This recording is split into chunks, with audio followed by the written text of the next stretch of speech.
First love, ito ang pag-ibig na kailanman ay hinding-hindi mawawala o malilimutan ng ating isipan. Ito rin ang klase ng pag-ibig na maaaring mag-iwan ng magagandang alaala sa paglipas ng panahon. Ikaw kabarangay, anong karanasan ang tumatak sa iyo noong nakilala mo ang first love mo?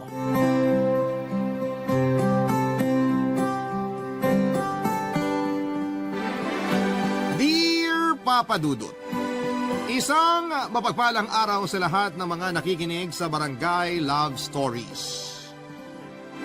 Tawagin niyo na lamang po ako sa pangalang Renato, 30 years old at panganay sa 5 magkakapatid. Ako ang breadwinner ng pamilya at nagtatrabaho noon sa Australia bilang OFW. Naging waiter ako sa pinapasukan kong restaurant sa Canberra, ang capital city ng Australia. At 10 taon yung naging kontrata ko doon. Mahirap, pero kailangan kong kumayod. Simula nang mamatay ang aking tatay sa sakit na cancer. Simula nang iwan kami ng aking ama, ay itinuong ko ang aking sarili sa trabaho at sa pamilya. Sa 10 taon kong pagtatrabaho sa ibang bansa ay naipatayo ko na ang bahay namin.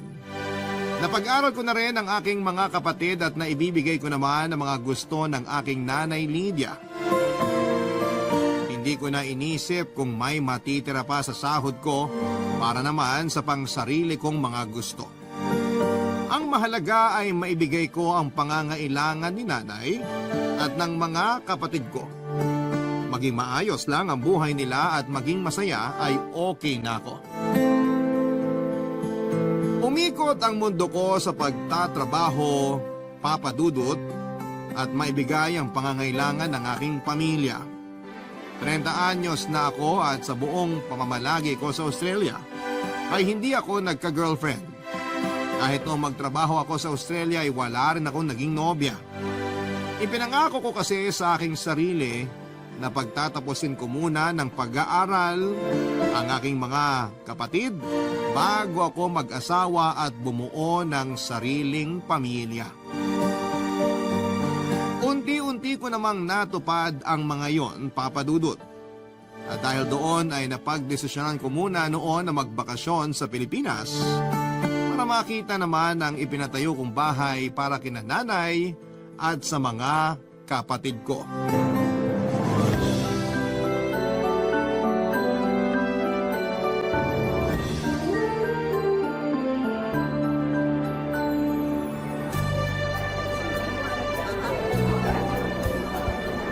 Renato! Anak! Nay! Sa wakas, nakauwi ka na. Pasensya na kung late ako sa pagsundo sa'yo. Kanina ka pa ba naghihintay? Hindi naman po, mga 30 minutes lang. Sabi ko naman po sa inyo, magta-taxi na lang ako. Ay naku, sayang ang gastos kung magta-taxi ka pa. Siguradong malaki ang magiging pamasahe mo. Isa pa, marami kang dalang gamit, kaya siguradong mahihirapan ka. Baka samantalahin ka pa ng ibang taxi driver dyan. Oo nga po eh. Kaya ang hirap mamuhay dito sa Pilipinas. Minsan, sarili mo pang kababayan yung manloloko sa'yo. Samantalang, pare-pareho lang naman tayo na gusto makarao sa araw-araw. Kaya nga nag-arkila na lang ako ng sasakyan natin pa uwi. Mas mura at mas komportable pa sa biyahe. Salamat, Nay. Wala yun! Siya nga pala, Renato. Hanggang kailan ka rito sa Pilipinas? 6 na buwan lang po. Ha? Ang tagal nun ah. May ipon naman po ako. Huwag niyo nang alalahanin yung gastos. Tsaka, halos 10 taon din ako nawala.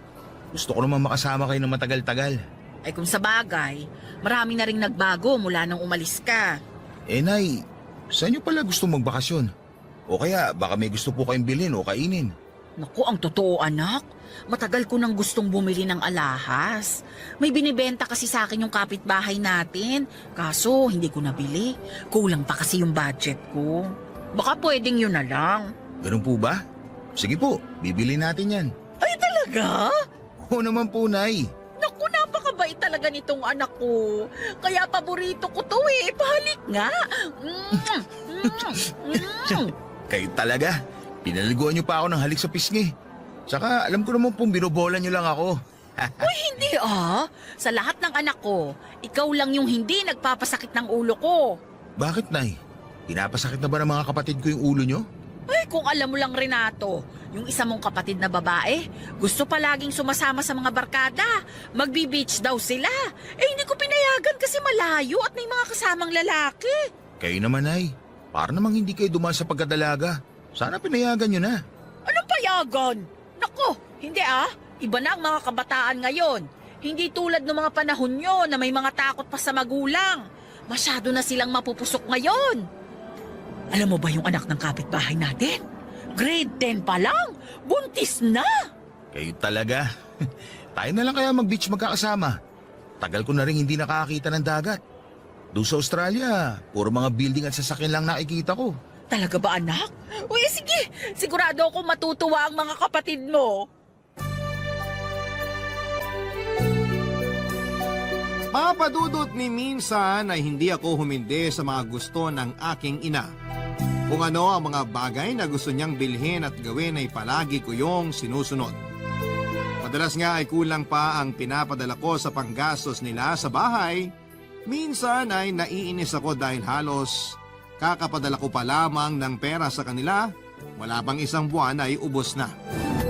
Pero kahit na ganoon ay hinahayaan ko na lamang. Dinadaan ko na lamang sa pag-iinom ang inis ko. At kinabukasan ay balik na naman sa normal ang lahat. Paulit-ulit lang ang nangyayari sa akin at wala naman akong magawa dahil para din naman sa kanila yung ginagawa ko noon. May mga pagkakataong nangungulila ako noon sa aking pamilya. Mahirap man ay tinis ko ang mga araw na ako lamang ang mag-isa. Papadudot minsan nga ay naisip ko na umuwi na lamang at maghanap ng trabaho. Pero tuwing sasagi sa isipan ko ang mga bagay na yon ay palaging may nangyayari na hindi ko inaasahan. Nang minsang magpaalam ako sa boss ko na mag-resign ako ay sakto namang naaksidente ang bunso kong kapatid. Nabangga raw ng kotse ang minamaneho niyang motor. Wala akong nagawa kundi ang ipagpaliban na lamang muna ang pag-uwi ko sa Pilipinas dahil nabaon ako sa utang noon sa mga kaibigan ko sa Australia para sa pampapagamot sa kapatid ko. Hindi ko alam ang gagawin ko ng mga panahong yon, papadudot. Wala kasi sa buwanang budget ko ang emergency fund na gagamitin para sa ospital kaya nakahiram ako sa mga kasama ko sa trabaho. Itinuloy ko ang pagtatrabaho sa Australia kasi ayaw ko namang pumayag na magtrabaho si nanay. Matanda na siya at may mga iniinda na ring mga sakit. Kaya kahit halos magkandakuba na ako sa pagtatrabaho sa ibang bansa, ay nagtiyaga pa rin ako dahil kailangan ako ng pamilya ko. Isang buwan pa nga lang ako noong nagbabakasyon sa Pilipinas, papadudot, ay naimitehan ako ng mga kaklase ko noong high school na pumunta sa aming class reunion. Nung una ay ayaw kong pumunta dahil nahihiya ako. Alam ko kasing mas successful na sa akin ang mga kabatch ko. Pero nang malaman kong may isang tao na naging importante sa akin ang dadalo, hindi na ako nagdalawang isip pa at pumayag na sa imbitasyon nila. Pakiramdam ko tuloy ay nanunumbalik ang masasayang nangyari noong high school pa ako. Pumunta ako sa class reunion namin at doon ko siya nakita. Hindi pa rin siya nagbago, papadudot. Maganda pa rin siya tulad ng dati at masasabi ko talagang first love never dies. Dahil nang magkita muli kami ay muling bumilis ang tibok ng aking puso. Muli kaming nagkita ng babaeng una kong minahal, papadudot. Siya nga pala, ang pangalan niya ay Luisa.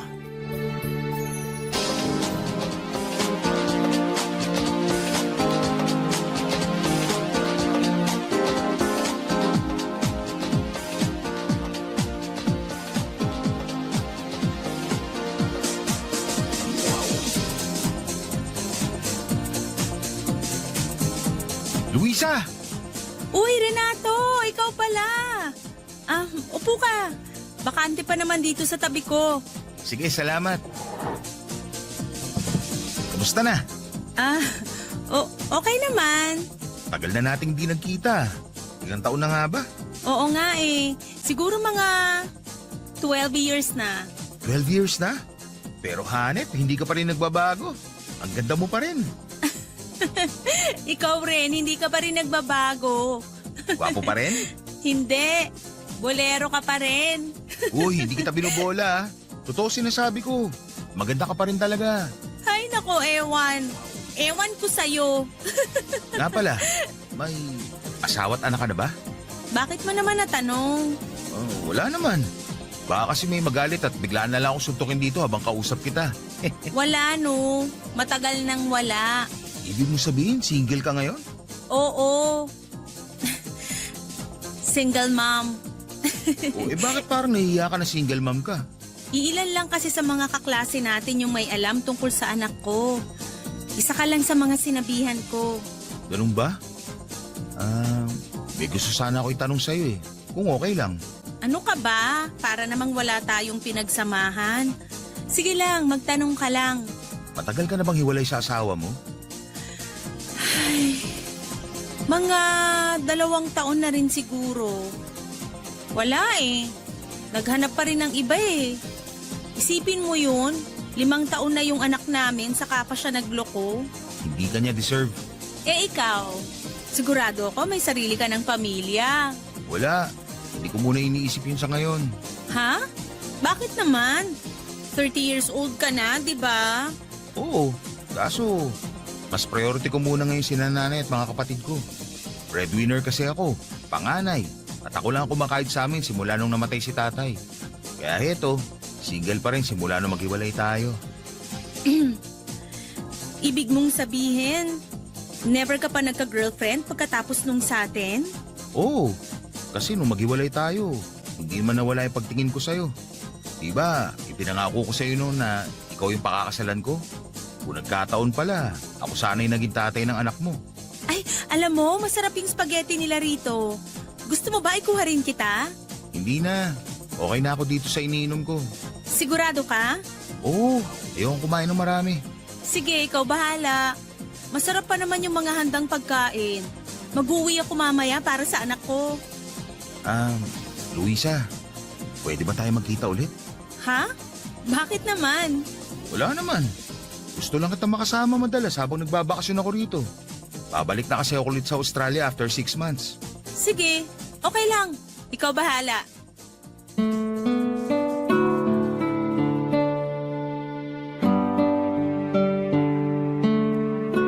Papadudot pakiramdam ko ay nagkaroon ulit ako ng pag-asa sa sinabing yon ni Luisa. Naging memorable ang gabing yon para sa akin. Hindi nga ako nakatulog dahil magdamag kong iniisip kung ano ang susunod kong gagawin kapag nagkita kaming dalawang muli. Inaamin ko na may nararamdaman pa rin ako para sa kanya. Naghiwalay lamang kami dahil mas inisip ko ang kapakanan ni nanay noon. Pero maayos naman kaming naghiwalay ni Luisa at sinabi ko sa kanya na kailangan ko munang magtrabaho sa ibang bansa para may pangtustos sa gastusin ng aking pamilya. Hindi naman siya kumontra sa mga sinabi ko noon. Yun nga lang ay nang maging OFW ako ay nawala na rin ako ng balita sa kanya. Lumipas man, papadudot, ang mahigit 1 dekada na hindi kami nagkita ay nananatili pa rin ang pagmamahal ko sa kanya. Hindi ko naman inaasahan na sa pagkikita namin ay manunumbalik ang mga masasayang ala-ala naming dalawa sa aking isipan. Natatandaan ko na noong kami pa ay masaya naman ang naging tagbo ng relasyon namin, sabay pa nga naming pinapangarap na makapagtrabaho sa ibang bansa. Pero biglang nagbago ang desisyon niya nang magkasakit ang kanyang ina. Hindi niya raw kayang iwanan ang nanay niya kasi sila na lang ang magkasama sa buhay. Maaga rin kasing nawala ang tatay ni Luisa kaya tanging ang kanyang ina ang naging sandalan niya ng mahabang panahon. Naunawaan ko naman ang dahilan niya pero hindi ko naman pwedeng ipagsawalang bahala na lamang ang kagustuhan kong makapagtrabaho sa ibang bansa. Lalo't kapos kami noon dahil si nanay na lamang din ang naging katuwang ko para mabuhay kami. Nakakatuwa lang na kahit papaano ay naiahon ko sa hirap ang pamilya ko, Papa Dudut. Unti-unti kong nakikita ang mga bagay na pinaghirapan ko sa loob ng 10 taon. Kaya hindi naman siguro masama kung sakaling hayaan ko namang maging masaya ang sarili ko sa muli naming pagkikita ni Luisa. Papa Dudut, ng mga oras na magkausap kami ay marami akong gustong sabihin sa kanya. Gusto kong ipakita kung gaano ako kasaya na nagkita kaming muli. Kaya lang ay kakaunti lamang ang oras na kami ay nagkausap. Pero nangako ako noon sa sarili ko na kung magkikita pa kami ay hindi ko na palalampasin ang pagkakataon sapagkat gusto kong ligawan siyang muli ng mga panahong yon, Papa Dudut. Barangay Love Stories. Barangay Love Stories. Dumating na nga ang araw na pinakahihintay ko, Papa Dudut. Nagkita kaming muli ni Luisa sa isang restaurant sa Makati. Sa muli naming pagkikita ni Luisa ay hindi ko maitago ang sayang nararamdaman ko. Ganon pala talaga kapag gusto mo ang isang tao. Kulang ang isang araw na kasama mo siya. Kung pwede nga lang ay huwag na sanang matapos ang oras na magkasama kaming dalawa. Hindi mawala ang ngiti sa mga labi ko habang kausap ko siya at pakiramdam ko ay sasabog ang dibdib ko sa sobrang kaba habang kausap ko si Luisa. Hindi ko nga siya magawang titigan ng diretsyo sa mga mata dahil naiilang ako. Pero hindi ko hinayaan na pangunahan ako ng kaba noong mga oras na yon.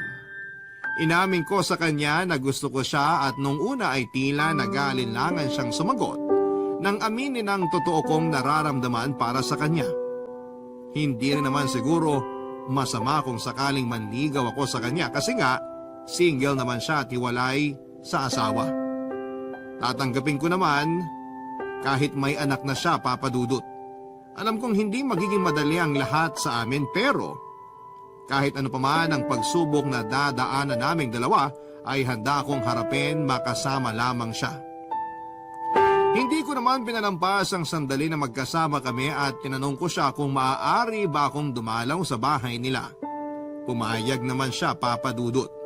Pagkakataon ko na kasi yon para patunayan sa kanya na handa akong ipaglaban ang nararamdaman ko para sa kanya. Noong mga oras na yon ay nakatayo ako sa harap ng pinto ng bahay niya.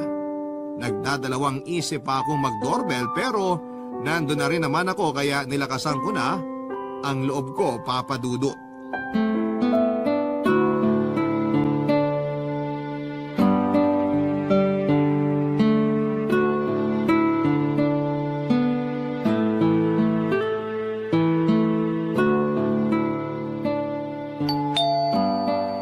Sino naman kaya to? Sandali lang. Surprise! Renato, ikaw pala. Hindi mo man lang sinabi na dadalaw ka? Gusto sana kita sorpresahin kaya eto, para sa'yo pala. Salamat. Nag-abala ka pa? Halika, pasok ka. Mag-isa ka lang ba? Oo. Pasensya ka na, medyo magulo tong bahay. May gusto ka bang inumin? Juice, soft drinks? Kape, meron ka ba dyan? Oo. Sandali, ipagtitimpla kita. Maupo ka muna.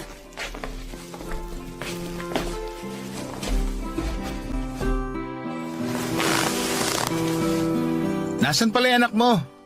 Kasama ngayon ng tatay niya. Kapag weekend, sinahayaan ko muna silang mag-ama. Luisa, hindi ka ba nahihirapang magpalaki ng anak?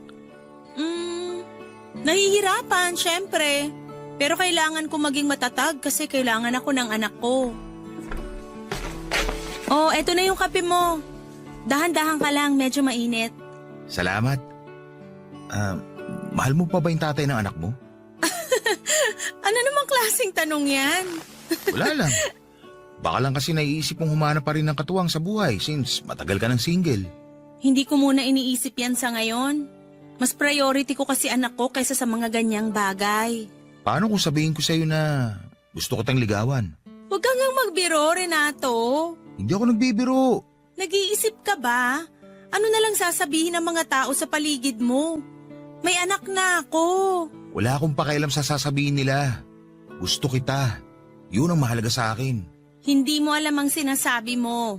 Luisa, totoo tong nararamdaman ko. Gusto pa rin kita at handa akong patunayan yun. Ano bang nakita mo sa akin para magustuhan mo? Marami. Hindi ka katulad ng ibang babae na nakilala ko. Mabait ka, maalaga, at higit sa lahat, totoong tao ka. Sige, payag na akong manligaw ka. Talaga? Pero wag kang umasa na sasagutin kita agad ah. Oo! Hindi ako aasa. Sigurado ako na hindi mo pagsisisihan na pinagbigyan mo ako manligaw sa'yo. Tingnan natin. Salamat ah. Sus, para yun lang eh. Oh, kape mo, baka lumamig. Sorry, na-excite lang ako.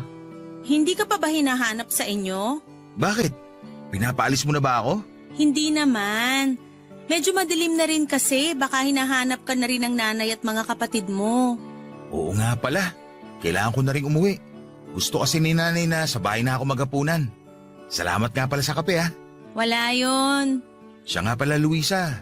Pwede ka ba maimbita sa amin minsan? Sige, basta sabihan mo lang ako kung kailan. Masaya akong nakita ka ulit. Ako rin. Masaya ako nagkita ulit tayo. At nagkausap ng matagal-tagal. Pwede ba ulit ako dumalaw dito? Oo naman. Welcome na welcome ka rito kahit kailan mo gusto. Sana, pati sa puso mo, maging welcome ulit ako. Ang dami mong alam. Sige na, umuwi ka na. Baka lalo kang gabihin. Sige, alis na ako. Ingat ka. Papadudot, isang pag-asa ang nakita ko ng mga panahong yon. Akala ko nga ay hindi ako papayagan ni Luisa na manligaw sa kanya. Nag-aalangan din ako noong una dahil baka huli na ang lahat para sa amin. Pero mali pala ako. May pag-asa palang maibalik ang dating kami. Pinaunlakan ni Luisa ang hiling ko na siya naman ang bumisita sa bahay at ipakilala ko kina nanay. At sa pagpayag niya, ay kaagad ako nag-set ng araw para maipakilala siya sa aking pamilya. Nagdala pa nga si Luisa ng mga prutas para kay nanay at masaya naman ang pagsalubong sa kanya ng aking ina. Welcome na welcome siya sa bahay namin. Ipinagluto pa nga siya ng masasarap na putahe ng nanay ko. Ilan sa mga yon ay alam kong mga paborito niya.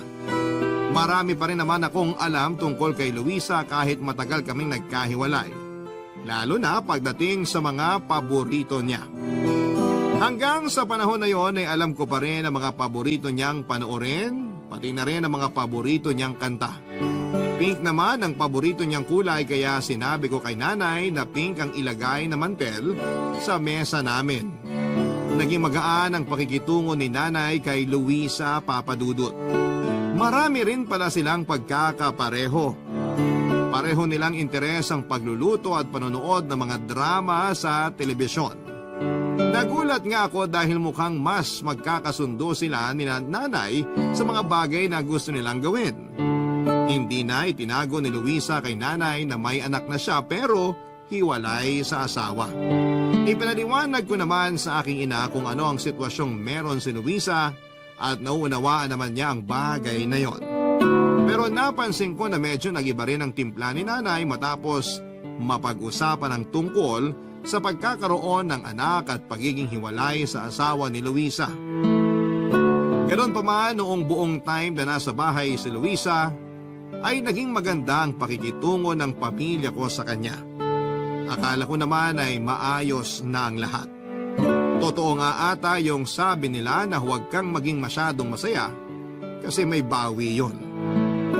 Kung anong saya mo ng sobra ay merong kaukulang kalungkutan yon na kapalit, Papadudot.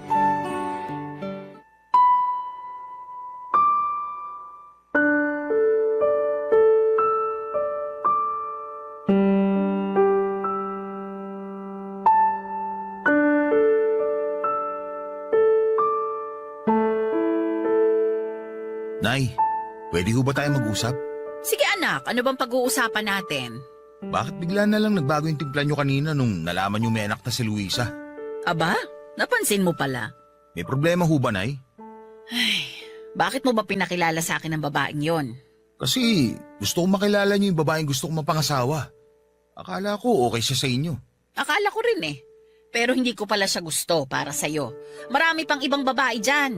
Makakahanap ka pa ng disenteng babae. Disente siya, Nay. Disente? Naririnig mo ba yung sarili mo, Renato? Kailan ba naging disente ang babaeng naanak ka na ng kung sinong lalaki, ha? Ano? Ikaw ang magpapalamon sa anak ng babaeng yon? Mag-isip ka nga. Ganyan ba talaga kayo mag-isip? Tingin niyo ba, magiging sangkalan lang ako ni Luisa sa mga nangyari sa buhay niya? Ay bakit? Hindi ba? Kilala ko ang mga ganong klase ng babae. Baka ginusto ka lang niya para may magsustento sa kanila ng anak niya. Kaya tigilan mo na yung babaeng yon. Mahal ko si Luisa, Nay. Ay, hindi mo alam yung sinasabi mo. Akala ko ba okay na sa inyo si Luisa? Bakit bigla yata nagbagong isip niyo? Hindi ka nag-iisip. Disgrasyada yung babaeng yun. Ano na lang ang sasabihin ng mga tao sa'yo? Ano na lang ang sasabihin ng mga kamag-anak natin? Wala ho akong pakialam sa sasabihin nila. Kung ikaw wala, ako meron. Hindi ko kayang marinig na pinagchichismisan tayo ng mga kapitbahay dahil lang sa... Dahil sa ano? Dahil may anak yung babaeng mahal ko? Anak naman! Hindi mo ba naiisip na baka gawin ka lang panakitbutas ng babaeng yun? Hindi siya ganong klase ng babae. Ay paano ka nakakasiguro? Ilang taon kayong hindi nagkita. Malay ba natin kung anong klaseng babae yan? Tama na ho, Nay. Anak, sundin mo na lang ako. Palagi kita sinusunod, Nay. Palagi. Pero hindi sa pagkakataong to. Bigay niyo na ho to sa akin. Ay hindi pwede! Huwag mo nang ipilit yung babaeng yun sa pamilya natin! Nay, buong buhay ko, ibinuhos ko sa inyo ng mga kapatid ko. Tiniis ko lahat para sa pamilya natin. Yung pangungulila at pagkasabi ko na makita kayo, lahat yun, tiniis ko. Wala na nga ako itinira para sa sarili ko eh. Halos lahat ng meron ako, ibinigay ko sa inyo. Sinusumbatan mo ba ako? Hindi, Nay. Gusto ko lang sana sabihin na kahit ngayon lang, ako naman. Sana pagbigyan niyo ako kahit ngayon lang. Please naman, Nay. Buksan mo ang mga mata mo! Hindi siyang para sa'yo! Wala na ho akong ibang nakikita na makakasama habang buhay. Si Luisa lang. Marami pang mga babae dyan! Mas maganda at edukada pa. Naniniwala akong may iba ka pang makikilala. Siya lang ho yung gusto ko. Siya lang, Nay. Utang na loob, Renato! Makinig ka naman sa akin! Gusto ko lang na mapabuti ang buhay mo! Gagawin ko ang gusto ko, Nay. Sa ayaw at sa gusto nyo. Mukhang wala na rin naman patutunguhan tong usapan na to. Mas mabuti pang umalis na lang ako. Renato! Bumalik ka rito! Renato! Halos ilang linggo rin kaming hindi nagpansina ni nanay noon, Papa Dudut. Naging malamig ang pakikitungo namin sa isa't isa. At may mga pagkakataon pa nga na parang hangin lamang ako sa kanya sa tuwing magkakasalubong kami. Masakit para sa akin na may samaan kami ng loob ng nanay ko. Pero hindi ko naman kayang basta na lamang sundin ang gusto niya. Mahal na mahal ko si Luisa. Kaya kahit mabigat sa loob ko ay sinuway ko ang aking ina. Mahal ko si nanay pero hanggang kailan niya ako kontrolin ang mga bagay na gusto ko.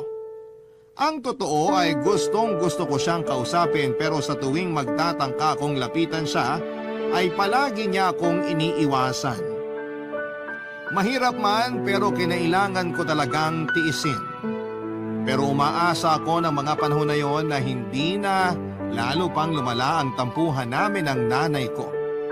Kaso matigas siya. Kahit na anong gawin kong pakiusap ay baliwala lang sa kanya. Madalas pa rin akong dumadalaw sa bahay ni Luisa at nakilala ko na rin ang kanyang anak at naging maganda naman ang relasyon ko sa bata. Hindi ako sumuko at ipinaglaban ko siya sa lahat. Kahit pa sa buong pamilya ko. Isang gabi ay inimbitahan ako ni Luisa sa bahay nila at wala doon ang anak niya. Kaya kami lang dalawa magkasama ng gabing yon. Nag-set up pa siya ng candlelight dinner at naganda ng mga masasarap na pagkain. Tinanong ko siya kung anong meron at nagluto siya ng ganong karaming pagkain. Hindi ko akalain na yun na pala ang araw na pinakahihintay ko. Sa wakas ay nakuha ko na ang matamis niyang oo. Nung una ay nagulat ako at walang paglagyan ng saya sa aking dibdib nang marinig ko ang mga sinabi niya. Hindi ko na napigilang yakapin at halikan siya sa labi na labis ang tuwang nararamdaman ko ng mga sandaling yon. Nang matitigan ko ang kanyang mga mata ay mas naramdaman ko ang labis na pagmamahal ko para sa kanya, Papa Dudut. Ang gabi ring yon, ang unang gabi na may nangyari sa aming dalawa. Pinaramdam ko ang nag-uumapaw kong damdamin para sa kanya. Ang mainit na gabing yon ay mas lalo pang naging mapusok dahil hindi lang isa, kundi maraming beses kong pinaramdam sa kanya ang pagmamahal ko, Papa Dudut. Barangay Love Stories. Barangay Love Stories. At dahil official na kami ni Luisa, Papa Dudut, ay pinakilala na niya ako sa anak niya bilang boyfriend. Naging masaya naman ang anak niya sa binalita namin. Mabuti pa nga ang bata, hindi hinusgahan ang relasyon namin ng nanay niya. Sa halip na kumontra ay sinuportahan pa kami. Ipinakilala ko na rin siya sa mga kapatid ko bilang girlfriend ko.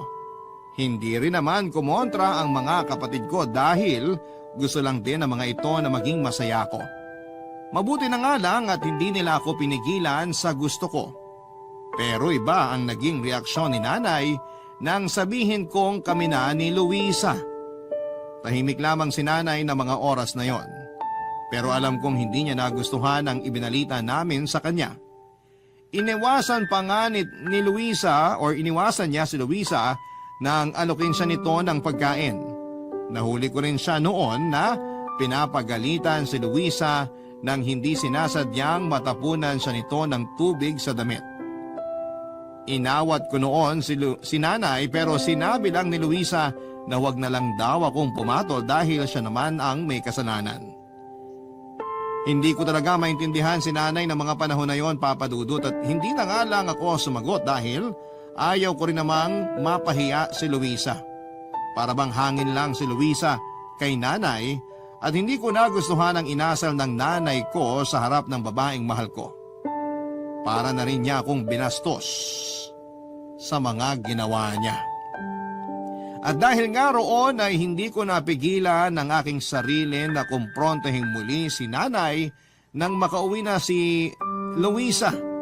Nakakainis lang na hindi man lang nirespeto ng nanay ko ang kagustuhan ko. Siya pa ang may ganang magmataas pagkatapos ng lahat ng ginawa ko para sa pamilya namin.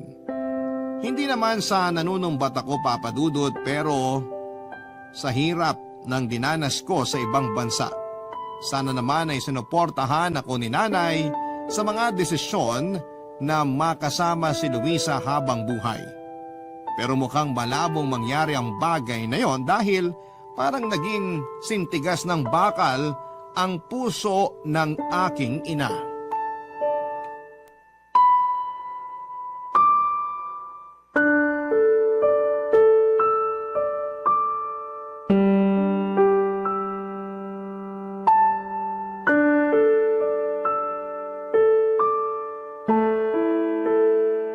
Nay, kausapin mo naman ako. Hanggang kailan mo ba ako babaliwalain? Hanggat hindi mo nilalayuan ang babaeng yon, hindi magiging maayos ang pakikitungo ko sa'yo. Ilang beses ko po bang sasabihin sa inyo na mahal ko siya? Wala akong pakialam. Kung hindi mo hihiwalayan ang babaeng yon, huwag kang umasa na magkakaayos tayo. Bakit ba ayaw niyo sa kanya? Mabuting tao si Luisa. Sigurado ako magugustuhan niyo siya. Bakit hindi niyo muna siya subukan kilalanin? Ay, hindi ko siya kailangang kilalanin. Ilang beses ko na rin bang sasabihin sa'yo na kilala ko yung hilat siya ng mga ganong klase ng babae. Sasaktan ka lang niya. Talaga po ba? Ang bilis niyo naman manghusga. Manghuhula po ba kayo para malaman na sasaktan niya lang ako? Renato, wag mo nga ipagtanggol ang babaeng yon. May pangalan po siya, Nay. Wala akong pakialam. Hindi ko siya gusto. At kahit kailan, hindi ko siya magugustuhan. Nay naman! Ay, Renato, tama na. Huwag mong ipilit sa akin ang gusto mo mangyari. Dahil kahit anong gawin mo, hindi ko siya magugustuhan. Ano po bang kailangan kong gawin para matanggap niyo si Luisa? Anak, pakiusap. Tigilan mo na yung kapipilit na magustuhan ko siya. Wala rin mangyayari. Ganyan na ba talaga katigas yung puso mo, Nay? Ilang beses ko bang sasabihin sa'yo na ayoko sa babaeng yon? Hindi po kayo magdedesisyon para sa akin. Nanay mo ako! Kaya may karapatan ako na magdesisyon para sa pamilyang to! May nanay pa pala ako. Huwag mo kong binabastos, ha? Ganito talaga igaganti niyo sa akin sa lahat ng sakripisyong ginawa ko? Ikaw lang naman yung inaalala ko. Ako ba talaga o yung sinasabi ng ibang tao? Anak, ayaw mo kasing makinig sa akin. Nay, buong buhay ko, sa inyo lang ng mga kapatid ko umikot yung mundo ko. Huwag niyo naman ako ipagdamot sa taong mahal ko. Hindi naman sa ganun. Simula nung mawala si tatay, ako na yung nagtrabaho para sa pamilyang to. Halos mangulila ako sa inyo habang nasa ibang bansa ako. Pero may narinig ba kayo sa akin? Di ba wala? Anak, hindi mo kasi naiintindihan. Hindi po, Nay. Naiintindihan ko na. Mas mahalaga sa inyo yung sasabihin ng iba kaysa sa mararamdaman ko. Wala naman kayong pakialam sa akin, di ba? Kaya mas mabuti pa kung aalis na lang ako rito. Ano ka mo? At saan ka naman pupunta? Aalis na lang ako sa bahay na to. Kukunin ko lang yung mga gamit ko. Anak, mag-usap tayo. Paano naman kami ng mga kapatid mo? Huwag kayong mag-alala. Padadalan ko pa rin naman kayo ng pera. Anak, huwag ka nang umalis. Hindi ko na kaya, Nay. Kung ganito lang din ang gusto niyo mangyari, mas mabuti pang lumayo na lang muna ako. Papa Dudut, dahil sa naging pagtatalo namin ng nanay ko ay nag-decide na muna akong umalis sa amin. Pinuntahan ko si Luisa sa bahay nila at nakiusap na kung pwede ay sa kanila na muna ako tumuloy. Magiliw naman akong pinatuloy ng girlfriend ko sa bahay nila. Mabigat man sa akin ang pag-alis ko sa amin ay wala naman akong magagawa dahil ayoko rin naman na mas lumala pa ang hindi namin pagkakaunawaan ni nanay. Tiniis ko na hindi ko siya kausapin. At may mga pagkakataong tumatawag siya pero hindi ko yon sinasagot. Hindi naman ako nagmimintis na magpadala sa kanila sa tuwing kailangan nila ng pera sa bahay. Pero sa kapatid ko pinapadaan ang mga pinapadala ko dahil gusto kong maramdaman ni nanay na masama pa rin ang loob ko sa kanya. Para bang naging bato na rin ang puso ko dahil sa mga nangyari. 2 linggo rin akong nagstay kina Luisa, Papa Dudut. Akala ko nga ay hahayaan lamang ako ni Luisa sa desisyon ko. Pero iba pala ang babaeng minahal ko. Siya mismo ang kumumbinsi sa akin na makipag-ayos kay nanay. Ayaw niya raw na mas lalo pang lumala ang hindi namin pagkakaunawaan. Kaya siguro gano'n na lamang ang pangungumbinsi niya sa akin na makipag-ayos na. Isa pa ay ayaw din niya na mas sumama pa ang tingin ng nanay ko sa kanya kung sakaling hahayaan niya lamang ako noon na hindi umuwi sa amin. Kung sakaling pakakasalan ko siya, hindi naman siya papayag na may samaan sila ng loob ng aking ina. Naisip kong tama nga rin ang mga sinabi niya. Pakakasalan ko si Luisa pero ayaw ko namang may mabigat siyang nararamdaman sa nanay ko kapag naging mag-asawa na kami. Papa Dudut, doon ko na-realize na tama yung punto ni Luisa na kahit na anong mangyari ay pamilya pa rin kami ni nanay. Matapos ang aming pag-uusap ay sinamahan niya ako sa bahay namin. Nasa harap pa lamang ako ng aming bakuran ay abot langit na ang kaba ko dahil hindi ko alam kung ano ang sasabihin ko kay nanay. Oras na makita niya ako.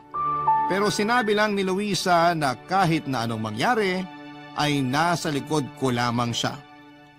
Kabado pa akong umuwi sa amin sa bahay para makipag-ayos kay nanay ng mga oras na yon, Papa Dudut.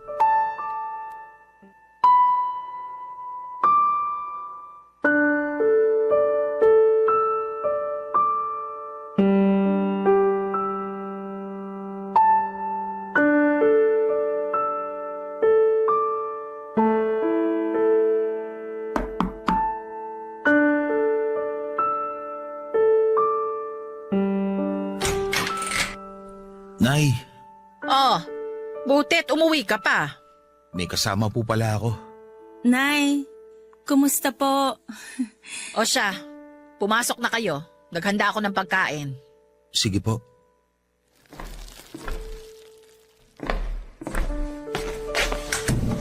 Mukhang hindi bad mood si nanay mo ngayon ah.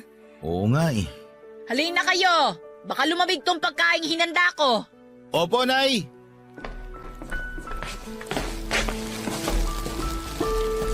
Nay, para po pala sa inyo. Bumili po kami ng kakanin sa palengke para may merienda kayo. Ilagay mo na lang dyan. Salamat.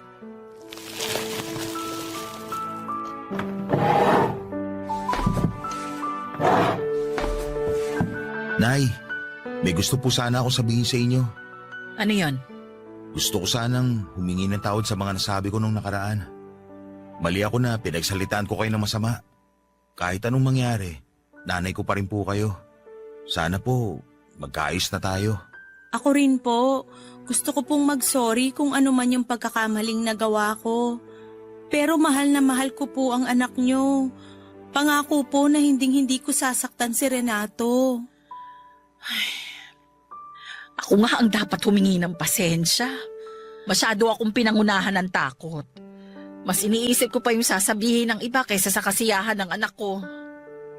Anak, sorry ha. Nay, huwag na kayong umiyak.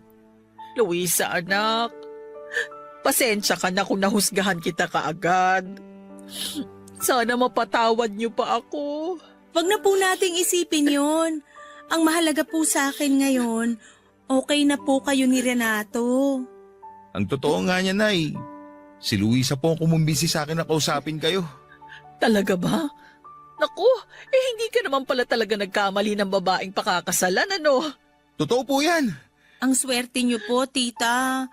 Napakabait po ng anak niyo at napalaki niyo rin siya ng tama. Nako, totoo yan. Napakaswerte ko sa anak kong yan. Pero wag mo na akong tawaging tita. Nanay na lang din ang itawag mo sa akin. Pasasaan pa't magiging manugang din naman kita. Naku, Nay, wala pa po sa isip namin yan. Hindi pa nga po nagpo-propose tong si Renato. Ang totoo niya, Nay. Kaya rin ako nagpunta dito. Gusto ko po sana magpaalam. Magpaalam saan? Pakakasalan ko na po si Luisa pagbalik ko galing Australia. Hoy, Anak? ano bang sinasabi mo? Matagal ko nang gusto mag-propose sa'yo. Pero gusto ko kapag ginawa ko yun, sa harap mismo ng nanay ko. Kaya eto, hawak ang singsing na to. Luluhod ako sa harapan mo. Ano bang ginagawa mo? Tumayo ka nga dyan. Luisa, pumapayag ka ba na pakasalan ako? Pumayag ka na. Sige na, Luisa. Oo naman. Pumapayag ako na magpakasal sa'yo. Mahal na mahal kita. Mahal na mahal din kita. O tama na yung kaswitan nyo. Baka lumamig tong iniluto ko. Basta ha, bigyan nyo ako agad ng apo. Apo ka agad, Nay. Ilan po ba ang gusto nyo, Nay? Hoy, kumalma ka nga. Bakit? Doon din naman tayo pupunta. Ay nako, tama na nga yan. Kumain na tayo. Basta gusto ko, maganda ako sa kasal ninyo. Naku, tamang-tama, Nay. Magaling na makeup artist yung kaibigan ko. Sigurado ako na magiging maganda kayo sa araw ng kasal namin at magmumukha kayong dalaga. Talaga ba? Opo! Napakasaya ng araw na to. At hindi na rin ako makapaghintay na ikasal kayo mga anak.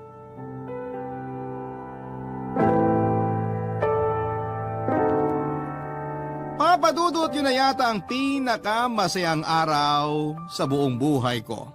Pakiramdam ko ay lumilipad ako sa alapaap sa sobrang saya ng araw na yon. Pumayag na si nanay na magpakasal kami pero dahil ipinangako ko kay nanay na pagtatapusin ko muna sa pag-aaral ang mga kapatid ko, ay bumalik po ako sa Australia at pinagpatuloy ang aking trabaho doon. Makalipas lamang ang ilang linggo matapos ng proposal ko ay lumipad ulit ako para muling makipagsapalaran sa Australia. Pero kahit na ganoon ay hindi naman nawala ang pagiging close ni Nanay at Luisa sa isa't isa. 2 o 3 beses sa isang linggong bumisita si Luisa sa bahay namin kasama ang anak niya. Minsan pa nga ay nakikita kong magkasama sila noon habang ka-video call ko si Nanay. Apo na nga ang itinuring ni Nanay sa anak ni Luisa. Hindi ko lubos maisip na kahit napakarami naming pinagdaanan, sa huli ay kami pa rin ang pagtatagpuin ng tadhana. Nakakatuwa lang isipin na may pag-asa pa pala akong maging masaya sa kabila ng mga pinagdaanan ko sa buhay ko, Papa Dudut. Ngayon nga ay may anak na kami at may sarili na ring bahay dito sa Cavite. Naisipan kong magtayo ng sariling bakery since mahilig din akong mag-bake noong nasa Australia pa ako. Nagtayo na rin ako ng sarili kong tindahan at kayo lang ang pinapakinggan namin sa bakery. Naging libangan ko na rin po ang Barangay Love Stories simula nang makapag-decide akong dito na sa Pilipinas mag for good. Sa tuwing napapakinggan ko ang inyong programa sa radyo, ay napapawi ang pagkainip ko sa pagbabantay sa aking negosyo. Kaya talagang hindi katakatakang number 1 kayo sa buong bansa dahil sa mga magagandang kwento ng buhay na ibinabahagi ninyo sa amin. Minsan ay susubukin tayo ng nararamdaman nating pag-ibig.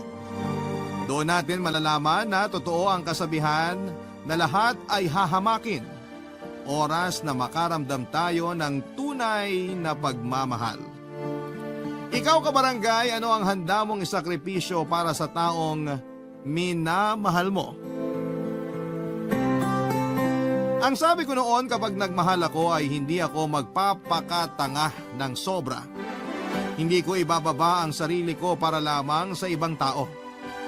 Palagi kong papahalagahan ang sarili ko dahil yon ang alam kong tama. Hindi tayo nabubuhay para sa iba kaya kailanman kailangan na palaging piliin ang ating mga sarili.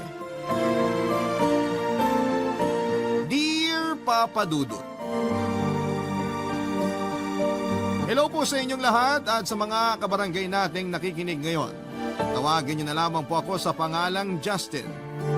32 years old, nagtatrabaho bilang production operator dito sa Marikina. Matagal ko na pong libangan ang pakikinig ng mga drama kaya naman naisipan ko na rin na gumawa ng sulat para ibahagi ito sa inyong programa na Barangay Love Stories. Lumaki nga pala ako sa isang broken family at nasaksihan ko kung paanong ilang beses na nambabae ang tatay ko noon. Sa ilang beses na yon ay napakaraming beses din siyang pinatawad ng nanay ko at nagtiis sa pagsasama nila kahit na nasasaktan na siya. Hanggang sa magkaanak na nga sa ibang babae si tatay at doon na nga tuluyang tinapos ni nanay ang kanilang pagsasama bilang mag-asawa. Nang dahil din doon, Papa Dudut, ay nangako ako sa sarili ko na hindi ako magiging kagaya ng nanay ko.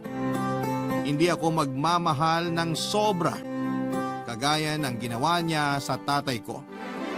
Palagi kong pipiliin ang sarili ko kesa sa ibang tao o kahit pa sinong makarelasyon ko. Pero ang pananaw ko na yon ay nagbago nang makilala ko si Lena, ang girlfriend ng isang katrabaho ko, Papa Dudut.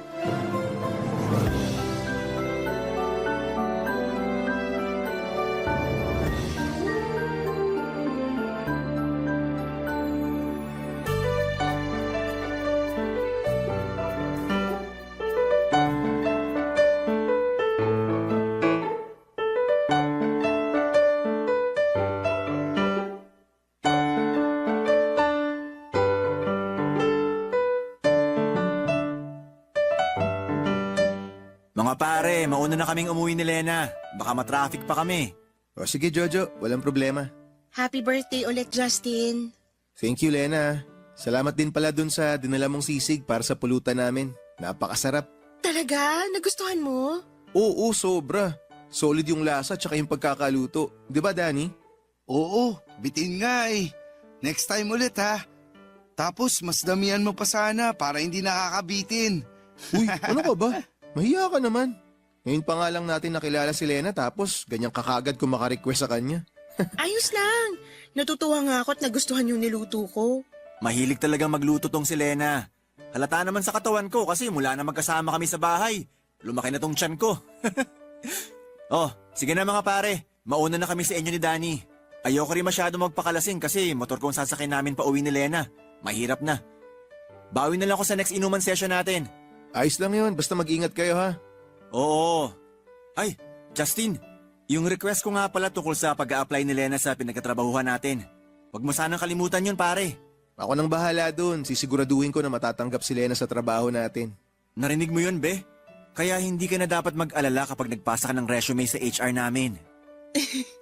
Salamat na agad, Justin. Wala yun. Oh, mag-iingat kayo ha. Jojo, Ares ha. Kasama mo pa naman si Lena. Alam ni Lena kung gaano ko kaingat sa pagdadrive ng motor. O pare, alis na kami. Happy birthday ulit. Uy, pare! Ang lakas ng topic ah. Concerned lang ako sa'yo, pare. Ha? Bakit naman? Kasi, malapit na yatang humiwalay ang ulo mo mula sa leg mo. Sa sobrang habol ng tingin mo dun kina Jojo. Tinitingnan ko lang naman kung hindi na ba sila babalik. Baka lang kasi biglang magbago isip ni Jojo eh. Makipag-inuman ulit sa atin. Alam mo naman kung gaano kalakas uminom yun. Alam ko. Pero kung bumalik ba sila, anong gagawin mo? Eh di syempre, tataboy ko na sila pa uwi. Weh, talaga? Oo nga. Eh kasi hindi pwedeng malasing si Jojo. Mahirap na, baka maaksidente pa sila. Baka maaksidente sila o si Lena? Ano pinagsasabi mo dyan?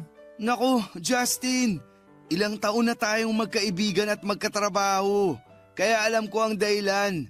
Kapag ganyan na namumungay ang mga mata mo habang nakatingin sa isang babae. Namumungay talaga mga mata ko kasi nakailang bote na tayo ng alak. Aba? Huwag ka na nga mag-deny sa akin, Justin. Aminin mo na. Ha? Ano nga aminin ko sa'yo? Na-type mo si Lena. Uy, huwag kang ganyan. Girlfriend ni Jojo yun. At kung hindi yun girlfriend ni Jojo, matatypan mo nga siya. Sabi ko na nga ba't tama ako? Kapag ganyan mga sagutan mo na hindi ka makapagsalita, alam ko na oo ang sagot mo. Pero hindi mo lang maamin sa akin. Huwag kang mag-alala. Hindi makakarating kay Jojo na type mo ang girlfriend niya.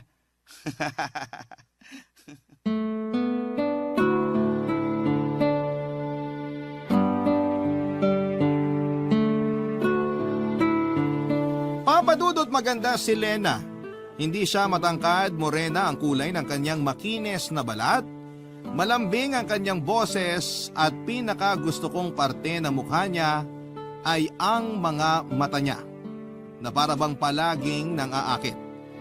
Sa tuwing magsasalubong ang mga tingin naming dalawa, unang beses ko pa lamang siyang nakita, iba na ang naramdaman kong kilig. Para akong na-love at first sight sa kanya nang ipakilala siya ni Jojo sa amin ni Danny. Pero syempre pilit ko yon na hindi pinahalata sa kanya kasi nga girlfriend siya ng kaibigan ko. Papadudo, tinulungan ko si Jojo na maipasok si Lena sa pinagtatrabahuhan namin.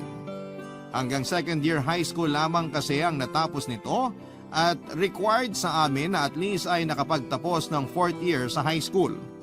Pero dahil malaki ang tiwala sa akin ng boss namin ay pumayag ito na tanggapin si Lena at makapagtrabaho sa amin. Naging daan yon, Papadudod, para maging close kami ni Lena. Lalo na nang maging pareho ang schedule namin sa trabaho. Pagkalipas ng halos isang taon ay bigla na lamang hindi na pumasok si Jojo sa trabaho at nalaman ko na buntis si Lena. Kaya lang ay ayaw daw siyang panagutan ni Jojo dahil tinatanggi nito na ito ang ama ng ipinagbubuntis niya. Ang masama pa doon ay pinaalis na si Lena sa tinutuluyan niyang apartment dahil wala na siyang pambayad doon. Hindi na rin kasi umuwi pa si Jojo sa kanila at nang sabihin sa akin yun ni Lena, nagmagandang loob ako na patuloyin muna siya sa apartment na tinitirahan ko noon, Papadudot.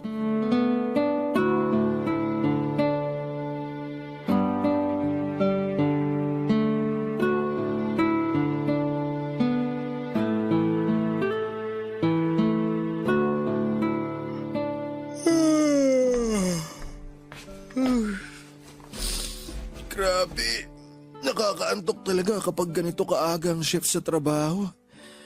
Mabuti naman at gising ka Oh. na, Justin. Lena, ang aga mo namang nagising. Oo, nagluto kasi ako ng maaalmusal natin eh. Yan pala yung mabangong amoy na gumising sa akin kanina. Pagbangon ko ng sofa, akala ko nanggagaling sa kapitbahay yung amoy. Ang laki rin kasi ng kusina mo rito sa apartment. Kaya hindi masyadong dinigsasala yung pagluluto na ginagawa ko rito. Umupo ka na dyan. Malapit na ako matapos sa pagpiprito ng galunggong dito. Parang sobrang aga mo nagising ah.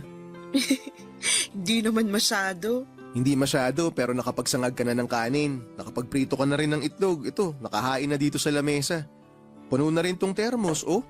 Kagabi wala nang laman to ah.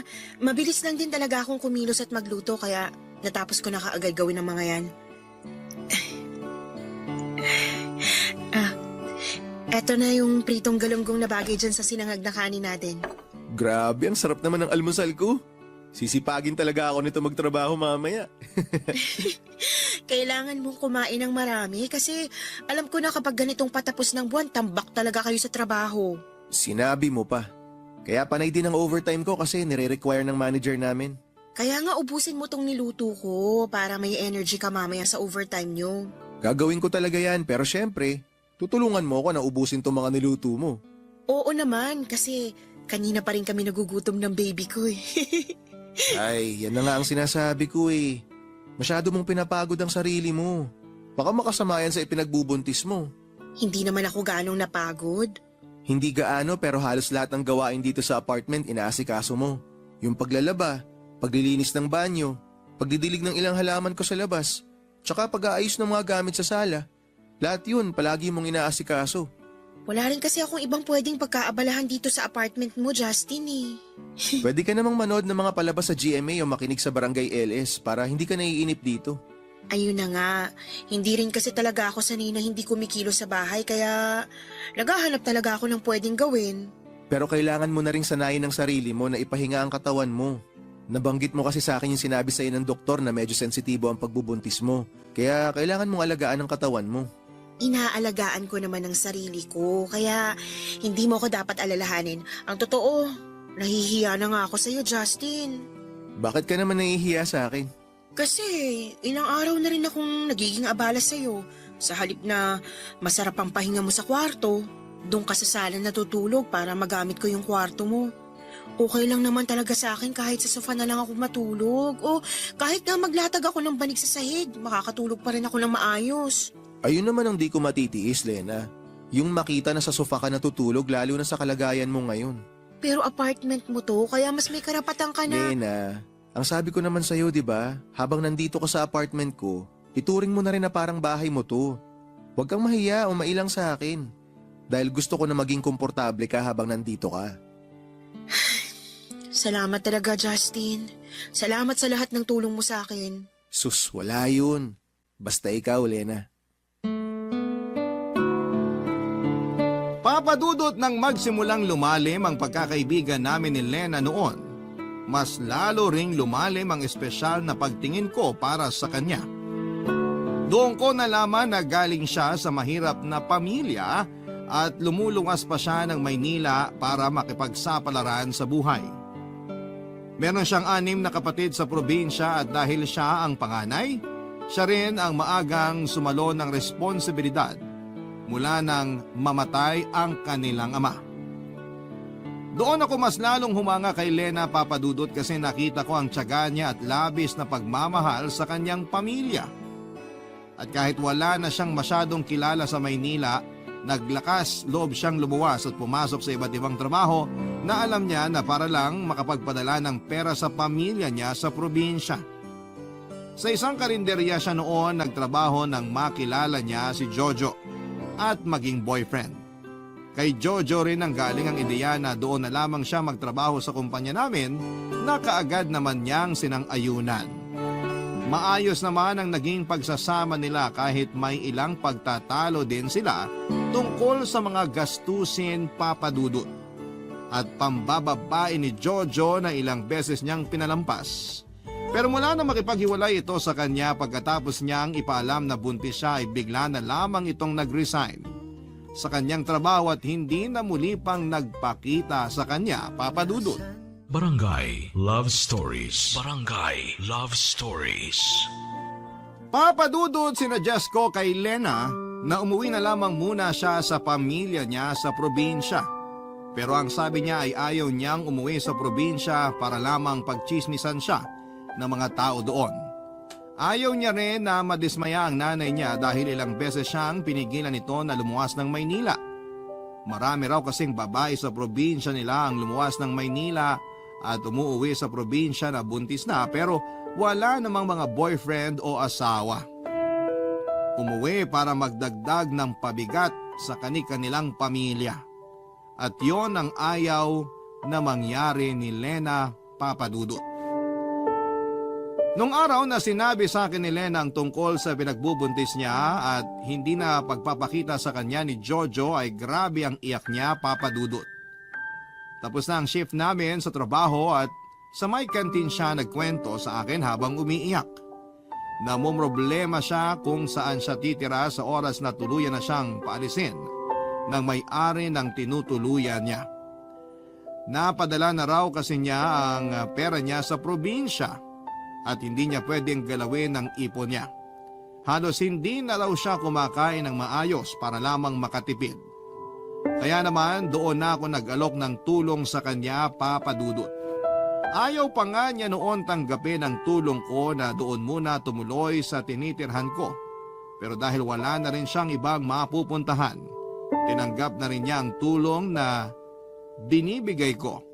Kasunod ang pag-resign sa trabaho, Papadudut.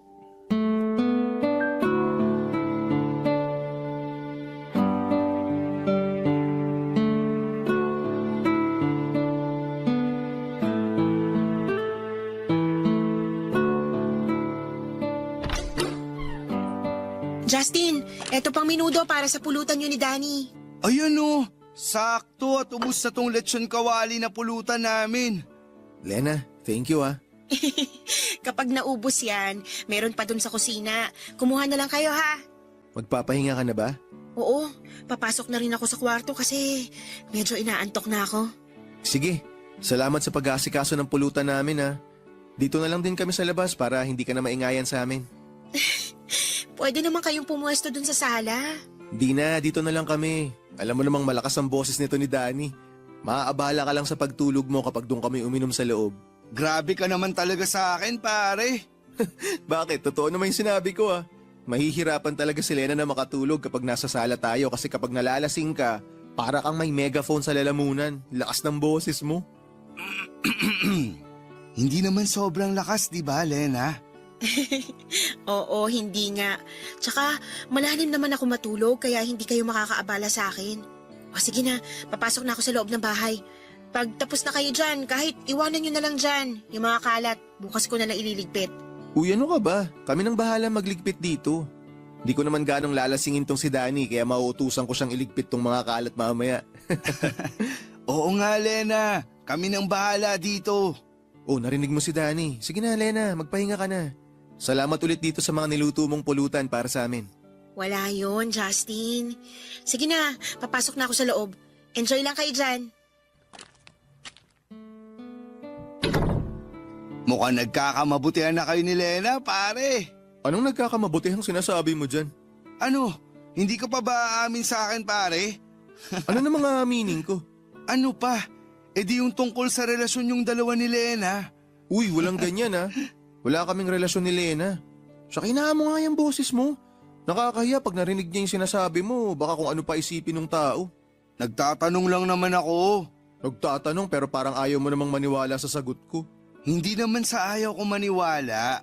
Ano lang, medyo nangihinayang lang ako. Saan ka naman nangihinayang? Sa chance na sinasayang mo para maging syota mo na si Lena. Justin, alam ko naman na matagal ka nang may gusto sa kanya. Ni minsan ba, sinabi mo sa kanya yung tungkol sa nararamdaman mo na yan? Ay, hindi. Hindi naman kasi niya kailangan malaman eh. Eh bakit mo pa siya tinutulungan kung hindi mo naman ipapaalam sa kanya na gusto mo siya?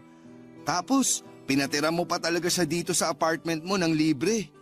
Nakwento mo pa na ikaw na rin ang gumagastos para sa mga prenatal check-up niya. Alam mo kasi pre, hindi naman yun yung purpose ng pagtulong ko sa kanya eh. Tinutulungan ko si Lena kasi kaibigan ko siya. Tsaka nagmamalasakit ako sa kanya. Walang mali siya yung ginagawa ko. At mas lalong hindi ako naghihintay ng kahit na anong kapalit mula sa kanya. Papadudot mula nang tumira si Lena sa apartment ko ay wala siyang kahit na anong ginastos. Mula sa pagkain upa ng bahay o follow-up check-up niya para sa pagbubuntis niya. Ako lahat ang gumagastos ng para doon. Sinabi ko na bayaran niyo na lamang ako sa oras na nakapanganak na siya o nakakaluwag na sa pera. Nang panahon na yon ay may naipon naman siya kahit papaano na inuunti-unti niyang pinapadala sa pamilya niya sa probinsya. Ginawa niya yon para maitago sa mga ito ang pagbubuntis niya at ang kawalan niya ng trabaho. Alam ko na hindi ko naman talaga responsibilidad si Lena pero hindi ko mapigilan ang sarili ko na tulungan siya, Papa Dudut. Pero huwag niyo sanang isipin na kaya ko siya tinutulungan ay para magkaroon siya ng dahilan na mahalin ako. Hindi yun ang dahilan ko. Tinutulungan ko siya kasi alam ko na hindi niya deserve kung anuman ang pinagdadaanan niya noon. Hindi niya deserve ang lokohin at saktan dahil ang kagaya niya ay dapat na minamahal ng buong puso at walang kapantay, Papa Dudut.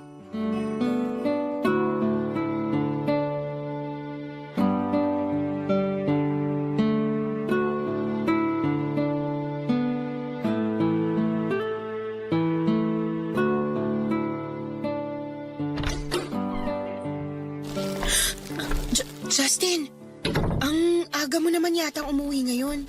Oo, nag-early out kasi ako. Bakit? Masama bang pakiramdam mo? Hindi naman.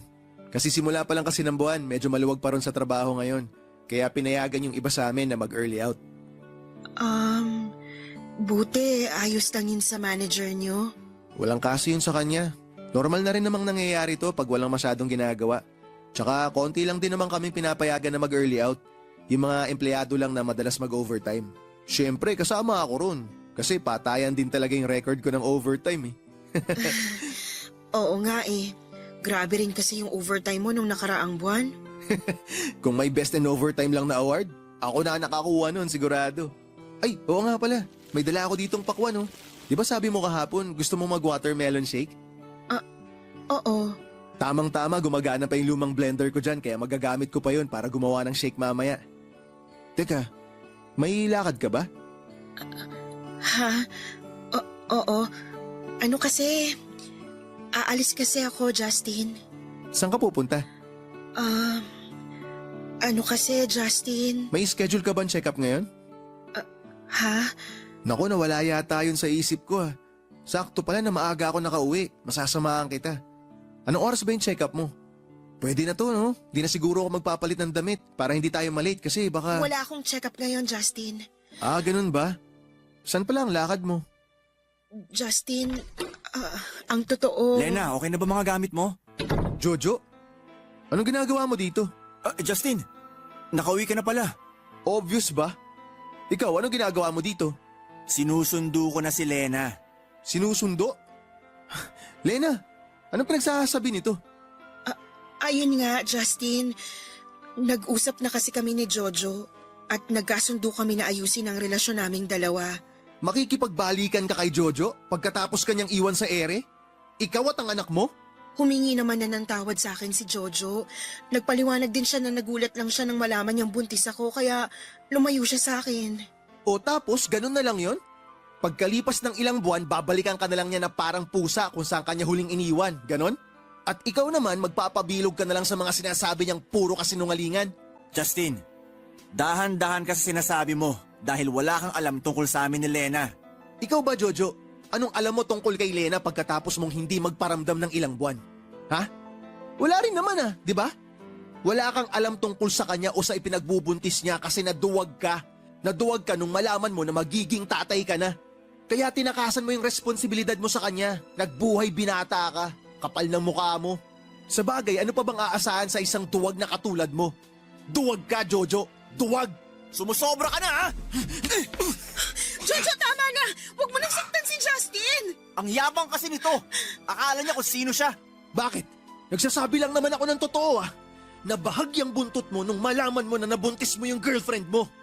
Kaya ikaw, Lena, makinig ka sa akin. Huwag mo nang balikan yung duwag na yan. Kasi sigurado ako na magsisisi ka lang sa huli. Justin, sorry pero buo na ang desisyon ko. Aayusin na namin ni Jojo ang relasyon naming dalawa. Sasama na ako sa kanya dahil handa na siyang panagutan ng magiging anak namin. Aaminin ko sa inyo, Papa Dudut, na may bahagi ng sarili ko ang umaasa na sana'y dumating ang araw na mahalin din ako ni Lena. Na mapagtanto niya na mas karapat dapat ako para sa kanya.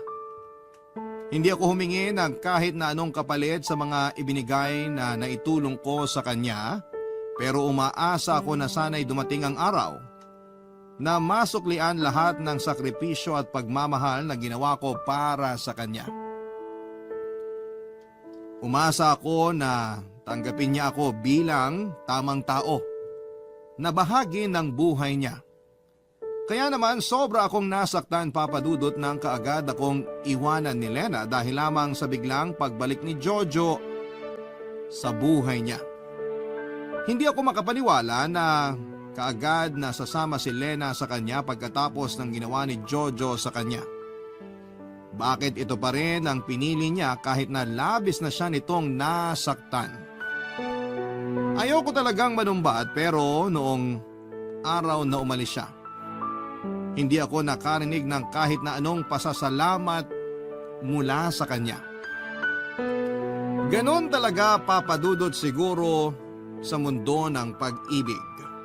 Kahit pa tinuturo ng isipan natin kung sino ang tamang tao para sa atin, madalas na mas pinipili pa rin natin ang maling tao dahil sila ang tinitibok ng puso natin. Papa Dudut. Barangay Love Stories. Barangay Love Stories. Papa Dudut, kahit na ilang beses ko pang gustuhing pigilan si Lena na umalis na tinitirhan ko, ay tuluyan na rin akong walang nagawa dahil wala rin naman talaga akong karapatan sa ipinagbubuntis niya. Mahal ko si Lena at kailangan na irespeto ko ang desisyon niya. Lalo na at hindi naman talaga ako parte ng buhay niya. Wala akong karapatan sa buhay niya. Papa Dudut, sobra akong nanibago mula nang umalis si Lena sa apartment ko dahil nasanay na rin talaga ako na nandun siya. Ilang buwan din siyang tumira sa bahay at pakiramdam ko noon, nagsasama na kami talaga bilang mag-asawa. Nag-resign na rin kasi siya sa trabaho kaya palaging nasa apartment lang. Lumalabas lamang siya ng bahay kapag may kailangang bilhin sa palengke o kaya ay may check-up siya sa OB niya. At syempre kasama niya ako palagi kapag pupunta siya ng ospital. Parang ako na talaga ang partner niya kahit pa nga doon siya sa kwarto natutulog at ako naman ay sa sofa sa may sala. Para sa akin ay espesyal na ang pagsasama namin sa isang bubong. At nang umalis siya sa apartment ay mas nag-focus na lamang ako sa pagtatrabaho. Madalas na nag-overtime para kahit papaano ay hindi ko masyadong ma-miss si Lena, Papa Dudut.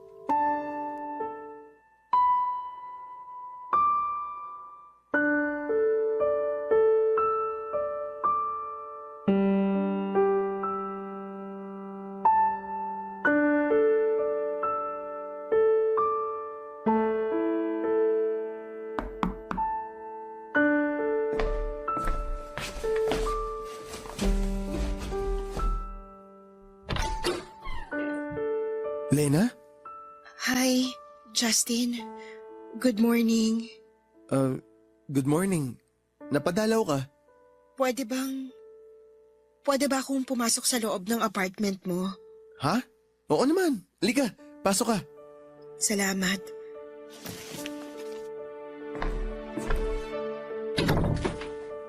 Maupo ka muna sa sofa. Sige.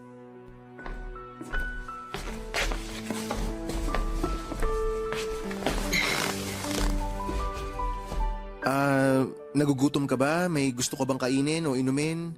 Gusto mo ba ng kape o... Justin, ayos lang ako. Hindi ako gutom at hindi rin ako nauuhaw. Okay. Bakit ka nga pala biglang bumalik dito sa apartment?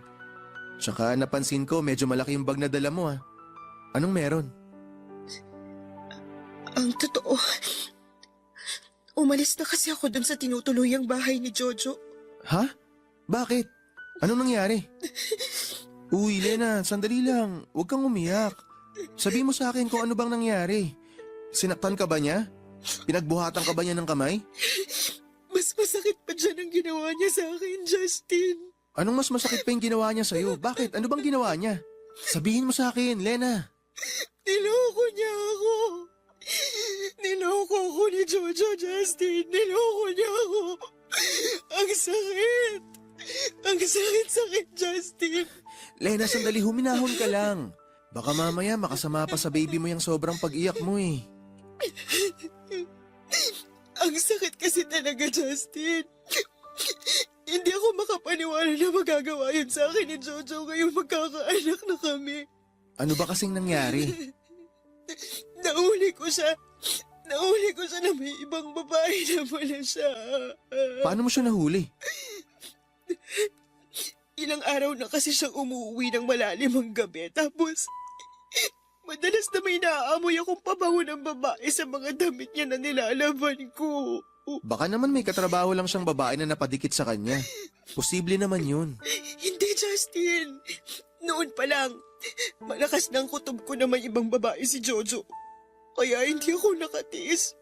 Pinuntahan ko siya kagabi sa pinagtatrabahuan niya. Nakuha ko kasi yung address sa company ID niya, kaya alam ko kung saan ko siya pupuntahan. Sinakto ko sa oras ng tapos ng trabaho niya at doon. Doon ko nakita na tama ang lahat ng hinala ko, Justin. Nakita ko siyang naglalakad habang may kahawak kamay siya na ibang babae. Kaya hindi ko na napigilan ang sarili ko. Sinugod ko sila pero pinagtabuyan lang ako ni Jojo. Tinulak niya pa ako ng malakas. At halos masubsob ako sa lupa nang gawin niya yun. Ano? Ginawa niya sa'yo yun? Oo. At sinabi niya na kahit kailan, ayaw niya na raw ako makita pero hinintay ko pa rin siya sa apartment niya, Justin. Hinintay ko siya hanggang kaninang madaling araw. Pero hindi siya umuwi. Nag-text lang siya sa akin na sana raw pag-uwi niya sa bahay. Hindi niya na ako makita doon. Ay, napakawalang hiya talaga ng lalaking yun. Justin, ayoko talaga sanang umalis. Ayoko masirang pamilya namin at ayoko lumaki na walang tatay ang magiging anak ko pero pagod na ako. Pagod na akong mahalin si Jojo. Pagod na akong masaktan ng dahil sa kanya pero natatakot ako. Natatakot ako kasi wala na akong alam na ibang pwedeng puntahan dito sa Maynila kaya nandito ulit ako. Justin, sorry. Sorry kung bigla na lang akong umalis doon. Sorry kung hindi man lang ako nakapagpasalamat sa'yo. Nahihiya ako na bumalik dito ngayon pero wala na talaga akong ibang pupuntahan. Kaya sorry. Sorry talaga. Lena, huwag ka na mag-sorry. Hindi naman ako nagalit sa'yo At mas lalong hindi rin kita pababayaan. Hindi ko kayo pababayaan ng magiging anak mo. Papadudot sa parting ito ng sulat ko ay alam ko na marami ng kabarangay ang naiinis sa akin ngayon dahil sa ginawa ko na muling pagtanggap kay Lena sa apartment ko. Pero naaawa na lang din kasi ako sa kanya. Ang laki na ng tiyan niya at hirap na siyang maglakad tapos ay halata sa mukha niya na sobrang stress pa siya. Sino ba namang hindi may stress kung halos harap-harapan na pala siyang niloloko ng karelasyon niya? Alam ko na mahirap din sa kanya na bumalik sa akin pero ginawa niya dahil malaki ang tiwala niya sa akin. Alam niya na hindi ko siya kayang tiisin. Alam niya na maaawa ko sa kanya. Kaya tutulungan ko rin siya, Papa Dudut. Sige, aaminin ko na hindi lang talaga awa ang nararamdaman ko para kay Lena ng mga oras na yon. Nandun pa rin ang espesyal na pagmamahal ko para sa kanya. Kailanman ay hindi yon nawala o nabawasan. Kahit pa nasaktan talaga ako dahil sa biglang pag-iwan niya sa akin para lamang bumalik kay Jojo. Malalim pa rin ang pagmamahal ko para sa kanya, kaya naman, kagaya ng dati, sinuportahan kong muli siya. Tinulungan at inalagaan hanggang sa makapanganak siya. Ako ang gumastos lahat para sa panganganak niya hanggang sa pangangailangan ng baby niya sa loob ng ilang buwan. Kahit kailan ay hindi ako humingi ng kapalit at palagi kong sinasabi na ginagawa ko yon dahil magkaibigan kaming dalawa. Dahil espesyal sa akin ang friendship namin at napamahal na rin sa akin ang anak ni Lena, Papa Dudut.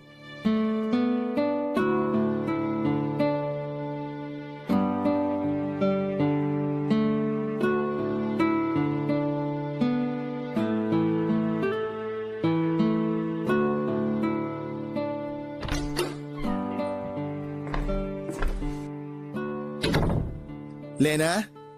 Lena, nasa kwarto ka ba? May papakita ako sa'yo, dali. Sigurado magugustuhan mo to. Justin, Lena, sorry hindi na ako kumatok. Dumiretso pasok na ako. Excited na kasi ako ipakita sa ito eh. Ay, teka, tulog na ba si baby? oo, kanina pa kaya medyo malalim ng tulog niya sa crib ngayon. Mamaya ako na lang siya lalambingin. Gusto ko na talagang makita mo tong dala ko. Oh, buksan mo tong paper bag, dali. Anong laman ito? Buksan mo na para malaman mo. Sige. Mga damit para kay baby? Oo, para sa kanya lahat yan. Binili ko yan sa asawa ng kasamahan ko sa trabaho. Branded at brand new ang mga yan, pero mura lang niya binenta sa akin. Binigyan niya kasi ako ng malaking discount para daw makabili ako ng marami. Ang gaganda ng mga to, Justin. Mukhang bagay talaga sa baby ko. Ako mismo pumili ng mga yan. Sobrang excited ko nga kanina habang pumipili ako eh. Ang gaganda nga talaga ng mga to. Nagustuhan mo ba? Oo naman, syempre. Lahat to, bagay na bagay kay baby.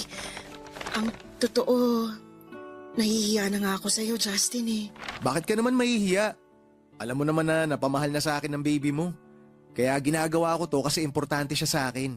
Importante kayong dalawa sa akin ng baby mo. Ayun na nga. Masyado mo nang inaakong responsibilidad sa amin ng anak ko kahit hindi mo naman kailangang gawin yun. Magkaibigan tayong dalawa kaya hindi ka na iba sa akin. Parte na kayo ni baby ng buhay at pamilya ko. Pero sobra-sobra na tong ginagawa mo para sa akin. Minsan, hindi na kinakaya ng konsensya ko na tanggapin yung bagay at effort na binibigay mo sa amin, Justin eh. Kasi alam naman natin ang totoo. Hindi mo kami pamilya ng anak ko. Teka, Lena. Ano ba yung mga sinasabi mo? Justin, sorry. Sandali. Bakit meron dalawang malaking bag dyan sa tabi ng kama? Mga gamit niyo ba ni baby yung nasa loob ng mga bag na yan, Lena? Ano, Lena? Bakit hindi mo sinasagot yung tanong ko? Ano ba talagang problema? Bakit bigla ka nalang nag-impake?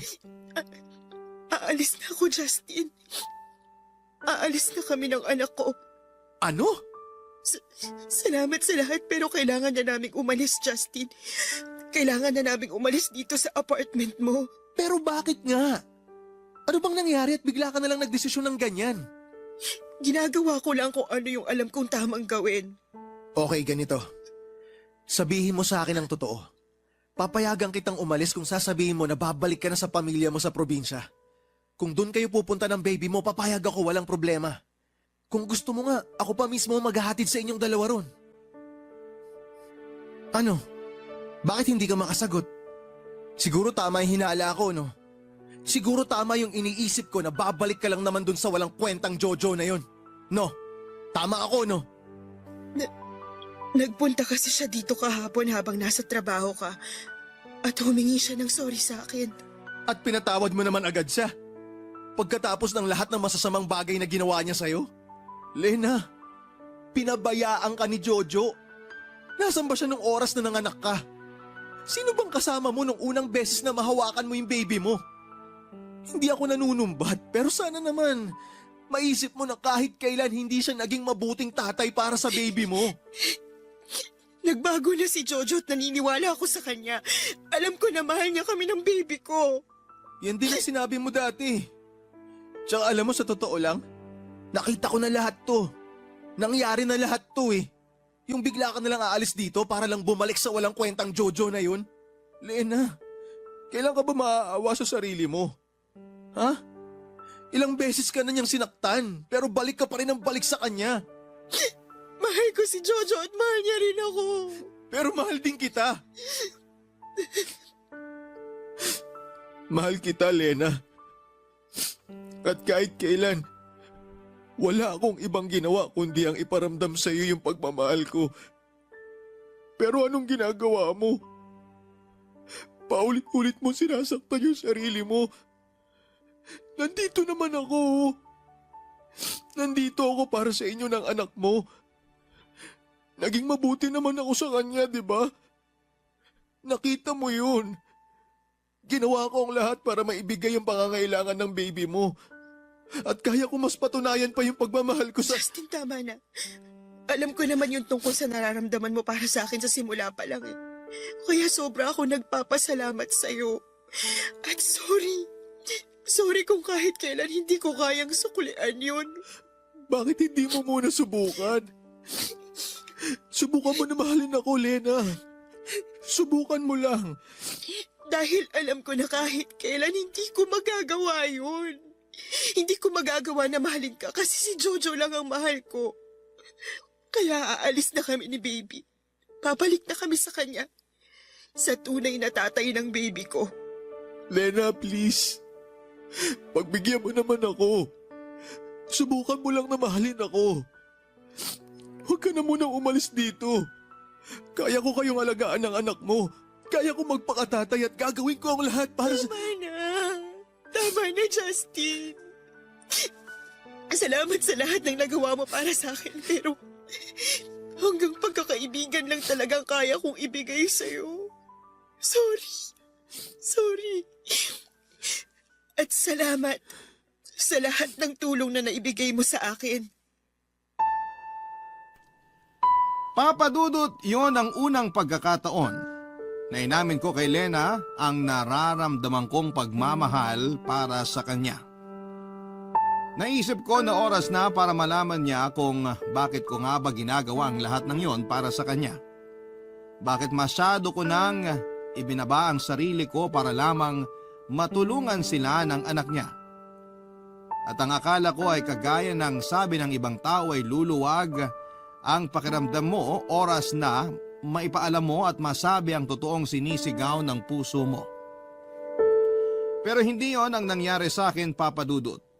Kailanman ay hindi gumaan ang nararamdaman ko. Mula nang aminin ko kay Lena ang pag-ibig na matagal ko nang tinatago para sa kanya. Dahil sa huli ay pinili niya pa rin na muli akong iwanan. At muling bumalik sa lalaking ilang ulit na siyang sinaktan. Hindi ko alam, Papa Dudut, kung gaano kamartir si Lena para lang magawa niyang bumalik muli kay Jojo. Pero baka ayaw niya lang din na lumaki ang anak niya na magkahiwalay sila ni Jojo.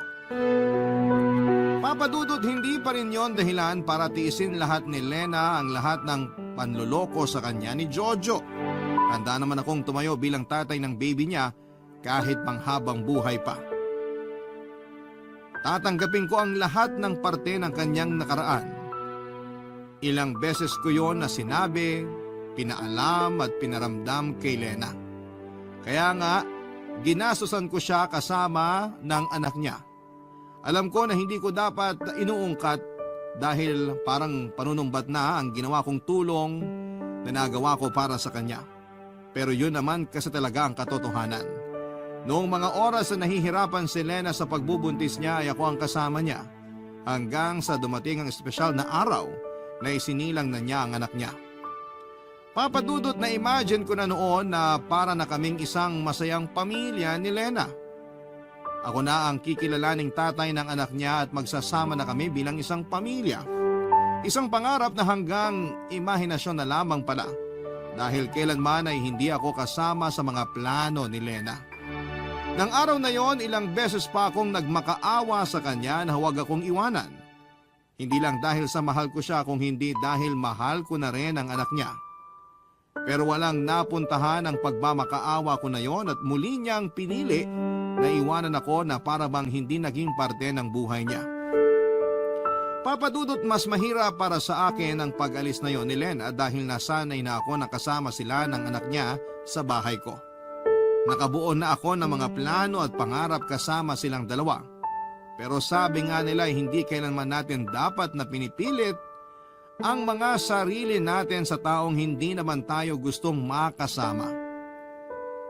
Kaya kahit napakahirap para sa akin ay pinilit kong tanggapin na kailanman ay hindi ako ang pipiliin ni Lena na mahalin at maging parte ng buhay niya. Papadudod doon ko na-realize na madalas talaga na natatalo ng puso ang isipan pagdating sa paggawa ng mga desisyon sa buhay. Kahit gaano pa katama ang isip at kamali ang gustong gawin ng puso ay palagi pa rin nagwawagi ang huli.